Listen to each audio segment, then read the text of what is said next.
अस्सलाम वालेकुम नाज़रीन, मैं हूँ उस्मा ताहिर और आप लोग देख रहे हैं मेरा वीलॉग और यूट्यूब चैनल उस्मा ताहिर के नाम से। अच्छा, आज की जो वीडियो है हम वही जो कराची के हालात हैं उनके बारे में बना रहे हैं। और अभी थोड़ी देर पहले ही एक बैड न्यूज़ कराची की दोबारा से सामने आई है कि जी कराची के इलाके कोरंगी में बिलाल चुरंगी के करीब फायरिंग से एक बाप हलाक और एक बेटा ज़ख्मी। अब इस स्टोरी के ऊपर थोड़ी सी हम बात करना चाहेंगे कि ये जो बाप हलाक हुआ है और जो बेटा ज़ख्मी हुआ है, आखिरकार ये इनके साथ ऐसा क्या हुआ था। तो जी यहाँ आपको ज़रा बताना चाहूँगी कि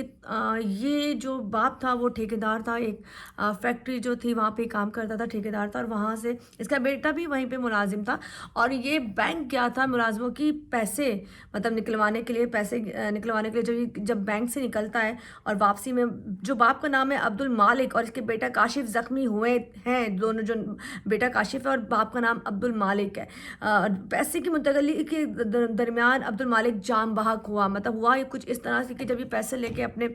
फैक्ट्री के करीब पहुंचा था तो जो लूटने वाले लोग थे उन्होंने फैक्ट्री के गेट पर ही आकर इससे वो जो पैसे थे वो छीनने की कोशिश की। और पैसे छीनने की कोशिश में बाप ने वो जो थैला पैसों वाला भरा हुआ था वो बाहर की तरफ फेंका। जब उसने वो बाहर की तरफ फेंका तो उसकी ज़द में आके, मतलब उसमें आपस में हाथम पाई थोड़ी सी उनकी जो हुई, उसमें ही जो लूटने वाले थे उन्होंने फायरिंग की और फायरिंग की ज़द में आके जो बाप था वो हलाक हो गया और जो बेटा था वो ज़ख्मी हो गया। खैर उस वक्त बेटे ने भी आगे से जब फायर किया तो फायर करने के बाद उसमें से एक जो डकैत था उसको गोली लगती है और गोली लगने के बाद एक भाग जाता है और एक को गोली लगती है और वो भी वहीं पे ज़ख्मी हो जाता है। ज़ख्मी हो जाने के बाद फिर वो जो शख्स जो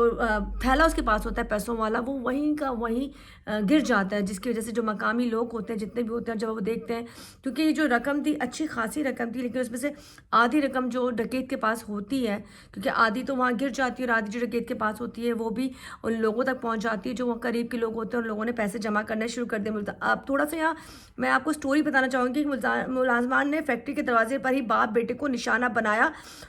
वाकई के मुताबिक जो तमाम चीज़ें थी वो आप तक आ चुकी होंगी, फुटेज आ चुकी है। और एसएसपी कोरंगी तौहीद रहमान के मुताबिक फायरिंग का वाक़या डकैती मुज़ाहमत पेश आया और वकुआ से जो 9mm पिस्टल की गोलियां जो 4 खौलते वो भी मिले और 4 वहाँ पे जो 9mm जो गन थी उसमें इस्तेमाल की गई थी। और एसएसपी ने कहा है कि ऐनी शाहिद के मुताबिक लूट मार के दौरान डाकुओं ने कुछ रकम डाकुओं से गिर गई थी, जिससे करीबी मौजूद अफराद ने जब देखा कि जी पैसों की बारिश हो रही है और पैसे यहाँ पे कुरंगी में जो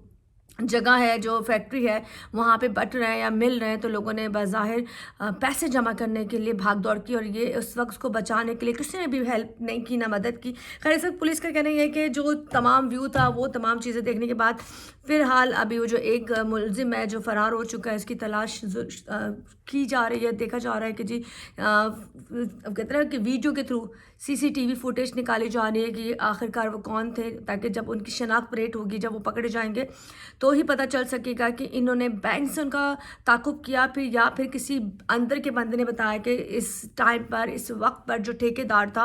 वो पैसे लेकर पहुंचता है। और ये जो एक डेट्स होती हैं जिसमें वो वर्करों को तनख्वाहें दी जाती हैं, 10 लाख से ऊपर की अमाउंट थी जो उस वक्त ठेकेदार के पास मौजूद थी और उसके बेटे के पास मौजूद थी और उसको टारगेट किया गया जब वो मेन फैक्ट्री के गेट में पहुंचते हैं। तो इस वक्त बहुत सी शक व शुबे जो बीच में आ चुके हैं कि आखिरकार बैंक से किसी ने अंदर से इंफॉर्मेशन दी थी कि जी ये जो बंदा है इसके पास 10 लाख रुपए और ये लेकर निकल रहा है, या फिर बाहर, जैसे मैंने पहले भी एक प्रोग्राम किया था जिसमें एक सिक्योरिटी गार्ड जो लोगों को असला प्रोवाइड करता था वो पुलिस वालों को साथ ही मिला हुआ था और वो पुलिस वाले उसको मुख्तलिफ मनी चेंजर्स मुख्तलिफ बैंकों पे खड़ा कर देते थे और वहाँ वो बताता था ये बंदा अंदर गया। जब वो बाहर निकलता था तो वो पुलिस वाले उसका ताकुब करता और ताकुब करने के बाद आगे जाके उनको टारगेट करता था और उनको लूट लेता था। खैर यहाँ पे जो अक्सर जो गार्ड होते हैं वो पुलिस की वर्दी में थे, जो पहला बंदा हमने पकड़ा था वो पुलिस की वर्दी में होता था और पुलिस की वर्दी उसको प्रोवाइड की गई थी पुलिस वाले के ही जरिए। ये वर्दी आप कोई आम बंदा यूज़ नहीं कर सकता, ना ये मिल सकती है क्योंकि इनका प्रॉपर इंदिराज होता है। खैर इस वक्त कुरंगी में जो ये वाक़या पेश आया है और इस वक्त उसका जो बाप है, अल्लाह पाक उनके घर वालों को सब्र दे और उनको जन्नत फिरदौस के आला मकाम पे जगह दे, क्योंकि इस वक्त वो दुनिया में नहीं है। लेकिन बेटा किस पोजीशन में, ख़तरे से बाहर है या नहीं है, इस बारे में फ़िलहाल कोई जानकारी अभी तक नहीं आई है। और जो रिपोर्ट्स पुलिस की है, जो एसएसपी का भी कहना है कि हम चीज़ें प्रॉपर्ली ओपन नहीं कर सकते क्योंकि अभी इसकी तफ्तीश चल रही है। लेकिन यहाँ कहना है कि कराची के हालात दिन ब दिन ऐसे होते जा रहे हैं اسپیشلی بینکوں سے نکلنا خطرے سے خالی نہیں ہے، منی چینجر سے نکلنا خطرے سے خالی نہیں ہے. آپ بتائیں، اگر آپ اپنا کام کر رہے ہیں، آپ گھر میں اتنے اماؤنٹ نہیں رکھتے، آپ کے بینکوں میں ہوتی ہے، جو بھی آپ محنت کے پیسے کماتے ہو، تو اگر آپ باہر خریدنے کے لیے جاتے ہو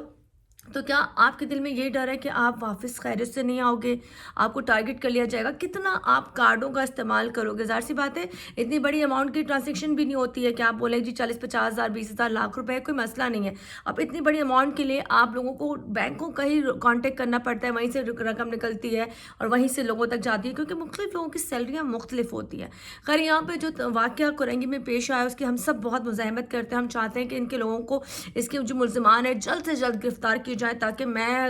ان کا چہرہ مجرم کون میں آپ کو دکھا سکوں اور میں ان تک پہنچوں اور ان کے سے سوالات کروں. لیکن بات یہ کہ یہ اصلاً ان کو پرووائڈ کون کرتا ہے؟ یہ کون لوگ ہیں جو روزانہ پکڑے جاتے ہیں، جیلوں پہ جاتے ہیں اور پھر واپس آنے کے بعد پھر کنٹینیو یہی کام کرتے ہیں؟ ان کو پولیس کا ڈر کیوں نہیں ہوتا؟ یہ لوگ پولیس سے کیوں نہیں ڈرتے؟ ڈیلی بیس پہ اتنے لوگ پکڑے جاتے ہیں، مرتے ہیں، ان لوگوں کا مطلب مارے جاتے ہیں. یہ پولیس جو اپنا ہاف فرائی فل فرائی جو تمام چیزیں وہ بھی ان کی کر رہی ہوتی ہیں، لیکن اس کے باوجود جو ہمارے کراچی میں شرح اس وقت ڈکیتیوں کی بڑھ گئی ہیں، واردات بہت زیادہ، اسٹریٹ کرائم اس قدر زیادہ ہو چکے ہیں کہ جس کی وجہ سے ہر شخص، ہر بندہ اس وقت کراچی سے پریشان، اور ہر بندے کی یہ خواہش ہوتی ہے کہ یا تو وہ ملک سے باہر نکل جائے یا پھر وہ کراچی سے باہر نکل جائے. اب مسئلہ یہ کہ پنجاب میں دوسرا کرائم ہے. پنجاب میں لوگ آپ کو چیٹ کرتے ہیں، لوگ آپ سے میسج کے ذریعے یا دوسری چیزوں کے ذریعے، ایپس کے ذریعے پیسے آپ سے ٹھگتے ہیں. لیکن کراچی میں سیدھا سیدھا گن لے کر آپ کو ٹھوک دیا جاتا ہے، اور ٹھوکنے کے بعد آپ کی جمع پونجی جو بھی آپ کے پاس ہوتی ہے وہ آپ کے پاس نہیں رہتی. تو یہاں پہ یہ سوالیہ نشان ان اداروں کے لیے ہے کہ ایسے لوگوں کو ایسی کڑی سزائیں جو عدالتیں ہیں وہ بھی کیوں نہیں دیتی کہ وہ بندے باہر ہی نہ آ سکیں، کئی سال جیلوں میں رہتا کہ وہ آ کے کسی اور شہری کی زندگی برباد نہ کر سکیں، کسی کے ساتھ زیادتی نہ کر سکیں. یہ تمام چیزیں روزمرہ کا معمول بن گیا، اور میں ڈیلی بیس پہ اتنا سارا یہ کام کرتی ہوں. جب میں جاتی ہوں تو مجھے حیرت ہوتی ہے کہ میں ڈیلی کی لوگ دیکھتی ہوں جو بائک چرانے والے ہیں، جو موبائل لوٹنے والے ہیں، جو سنیچر ہیں. تمام چیزیں ایسی ہیں کہ ان کا ٹارگٹ یہ ہوتا ہے کہ پیسہ لے کے جانا ہے. اب وہ پیسہ چاہے وہ آپ کو ڈرا کے لیں، آپ کو مار کے لیں، یا جس طریقے سے بھی لیں، وہ آپ سے پیسہ لے کے جائیں گے. اور جب یہ لوگ آتے ہیں تو اتنے ڈرے ہوئے ہوتے ہیں کہ اس ڈر کی وجہ سے اکثر جو لوگ جان کی بازی ہار جاتے ہیں اور مر جاتے ہیں، اس کا ریزن بھی یہ ہوتا ہے کہ جب مزاحمت آگے سے ہوتی ہے تو یہ اپنے آپ کو بچانے کے لیے فائر کرتے ہیں. بیسیکلی یہ اپنے آپ کو بچا رہے ہوتے ہیں. تو خیر، یہاں آپ لوگوں سے لیے میسج ہے کہ اگر ایسے کوئی بھی آئے تو دے دیجیے، کیونکہ زندگی سے بڑھ کے کوئی نعمت نہیں ہے. زندگی دوبارہ نہیں ملتی، ہمارا کوئی 2 4 5 جنم نہیں ہوتے، ہمارا ایک ہی زندگی ہے جو ہمیں اللہ تعالیٰ نے دی ہے. تو ان کو ایسی زندگی کو ایسی طریقے سے ضائع نہ کریں. باقی یہی کہنا ہے کہ کراچی کے جو حالات ہیں، روزانہ کی اپڈیٹ آپ نے دیکھی ہوں گی، اور اس وقت میں جو فوکس کر رہی تھی وہ کرنگی میں ہوئے گئی زیادتی، جس میں باپ کے ساتھ اور بیٹا موجود تھا، اور باپ آن دا اسپاٹ بیٹے کے سامنے جان کی بازی ہار گیا. اور اس وقت کے جو عالم ہوں گے کہ جب باپ دیکھ رہا ہوگا کہ میرا بیٹا ہے اور میں کچھ نہیں کر سکتا اور میری زندگی شاید ختم ہونے والی ہے، تو وہ جو تکلیف ہے نا، اس بیٹے کی آنکھوں پہ زندگی بھر کے لیے بس گئی ہوگی. خیر، یہاں سے یہ اپنے ویڈیو کو ختم کرتی ہوں، اور آپ سے ریکویسٹ کرتی ہوں کہ اس کو کائنڈلی زیادہ سے زیادہ شیئر کریں اور ذرا لائک سبسکرائب بھی کریں، تاکہ جتنے لوگ اس کو دیکھیں گے آگے تک یہ بات پہنچے گی. اور آواز اٹھائیں، سب سے بڑی بات یہ آواز اٹھائیں. ہم سب مل کے آواز اٹھانے کی ضرورت ہے. ہم ایک بندہ جب بولتا ہے یار زیادتی ہو رہی ہے، فلاں ہو رہی ہے، ہم ایک بولتے ہیں. ہم اگر ایک جاں ہو کے اس کے خلاف نکل آئیں اور ان لوگوں کے خلاف ہم کارروائیاں کرنا چاہیں، ان کو پکڑوائیں اور عدالتوں سے، پولیس سے ریکویسٹ کریں، اپنے جتنے بھی اس طرح کے سرکاری محکمے ہیں جو کہتے ہیں نا آپ کو ان لوگوں کو عبرت کے نشان تک پہنچاتے ہیں، سزائیں دیتے ہیں، ان کو ریکویسٹ کریں کہ آپ لوگ ان کی سزائوں پہ بڑی بڑی حد تک بڑھا دیجیے، یا ان کو سزائے موت دے دیجیے، عمر قید دے دیجیے، تاکہ کسی گھر کا چراغ گل نہ ہو سکے. خیر، اسی کے ساتھ ہماری ویڈیو جو ہے یہ والی ختم ہوتی ہے. اور ایک اور دکھ والا واقعہ آج کراچی میں پیش آیا، اور بس یہ کہہ سکتی ہوں اللہ پاک محفوظ رکھے آپ سب لوگوں کو، کیونکہ ہم سمیت، آپ سمیت، جو جتنے بھی لوگ گھر پہ ہیں، جہاں پہ بھی روز نکلتے ہیں، تو ہمیں ڈر یہ ہوتا ہے کہ ہم اب خیریت سے گھر آ جائیں. اللہ آپ کو اپنے حفظ و امان میں رکھے. بس دعا میں یاد رکھے گا. اللہ حافظ.